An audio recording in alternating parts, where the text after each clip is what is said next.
प्यारे मित्रों नमस्कार। हायर मैथमेटिक्स के इस यूट्यूब चैनल मैथ्स क्लब में आपका स्वागत है। हम लोग क्लास 11th का फर्स्ट चैप्टर सेट पढ़ रहे हैं। सेट में आज हम एक्सरसाइज नंबर 1F पढ़ेंगे। 1E हमने पढ़ लिया है। 1E का ही एक क्वेश्चन एक स्टूडेंट ने पूछा है, आइए पहले उसे सॉल्व करते हैं।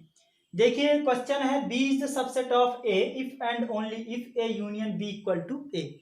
अर्थात इसमें इफ एंड ओनली इफ का यूज हुआ है, इसलिए हम इसे दो पार्ट में सॉल्व करेंगे। पहले हम इसे सॉल्व कर मानेंगे कि B is the subset of A, उसके बाद ये प्रूफ करेंगे और एक बार इसे मान के ये प्रूफ करेंगे।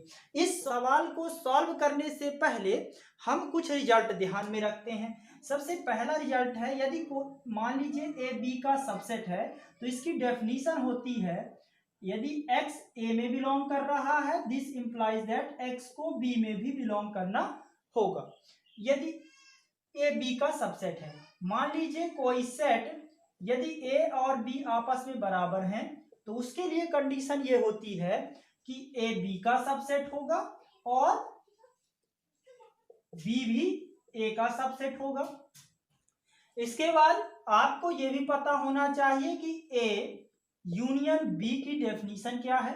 तो ए यूनियन बी की डेफिनीशन होती है x बिलोंग्स टू ए या x बिलोंग्स टू बी। इसके बाद कुछ और रिजल्ट हैं जो आपको याद रखने हैं, और वो रिजल्ट हैं, जैसे आपको याद रखना है कि a सबसेट होता है ए यूनियन बी का और b सबसेट होता है ए यूनियन बी का। क्योंकि ए यूनियन बी हमें पता है कि ए यूनियन बी एक बड़ा सेट होता है। ए यूनियन बी की डेफिनीशन क्या होती है, वह सारे एलिमेंट जो सेट ए में है या सेट बी में है, अर्थात वह सारे एलिमेंट जो सेट ए में है या बी में है उन दोनों को मिला के ए यूनियन बी बनता है।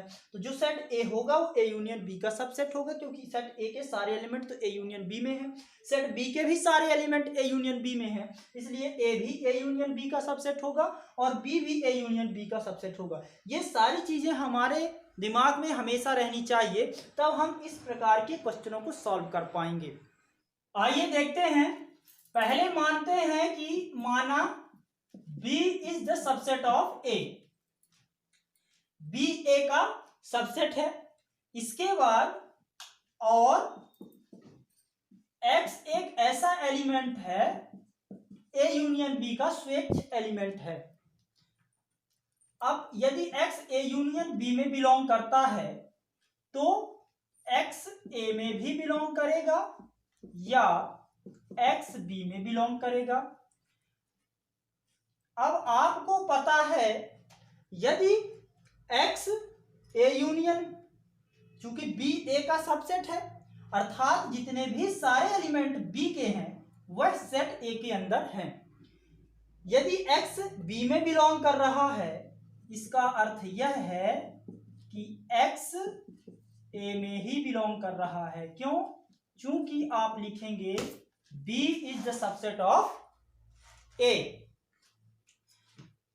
अब x A में बिलोंग कर रहा है और या x A में बिलोंग कर रहा है, इसका अर्थ यह है कि A यूनियन A, और A यूनियन A आपको पता है कि किसके बराबर होता है, A के बराबर। A का A के साथ यूनियन कराएंगे तो A ही आएगा, अर्थात यहाँ क्या आ जाएगा, x बिलोंग्स टू A। अब डेफिनीशन देखिए, x A यूनियन B में बिलोंग कर रहा है, x A में बिलोंग कर रहा है और x B में बिलोंग कर रहा है, अर्थात ये किसका सबसेट हो जाएगा, A union B is the subset of A। Question first. किंतु हम जानते हैं कि जो A होता है वो किसका सबसेट होता है, A यूनियन B का। तो A सबसेट होता है हमेशा A यूनियन B का और B भी सबसेट होता है A यूनियन B का। लेकिन हमारे काम का ये है, अब आप ही देखिए दो सेट आपस में बराबर कब होते हैं, जब A B का सबसेट हो जाए या B भी A का सबसेट हो जाए। यहाँ देख रहे हैं A यूनियन B A का सबसेट है, A भी A यूनियन B का सबसेट है, अर्थात ये आपस में क्या हो जाएंगे, बराबर। तो A equal to A union B, ये एक पार्ट आपका प्रूफ हो गया।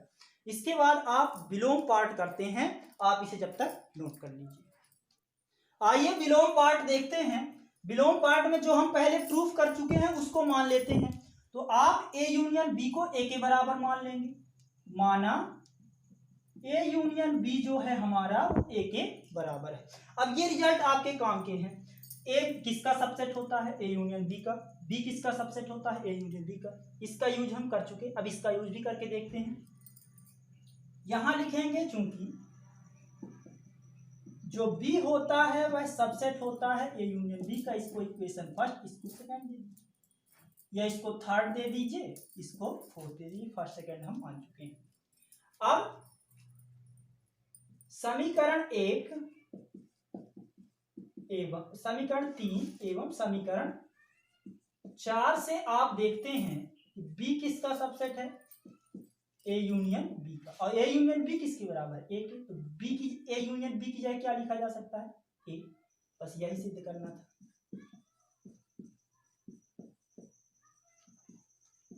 तो आपने देखा कि ये रिजल्ट यदि आपके ध्यान में है तो बड़ी आसानी से ये प्रश्न सॉल्व होंगे।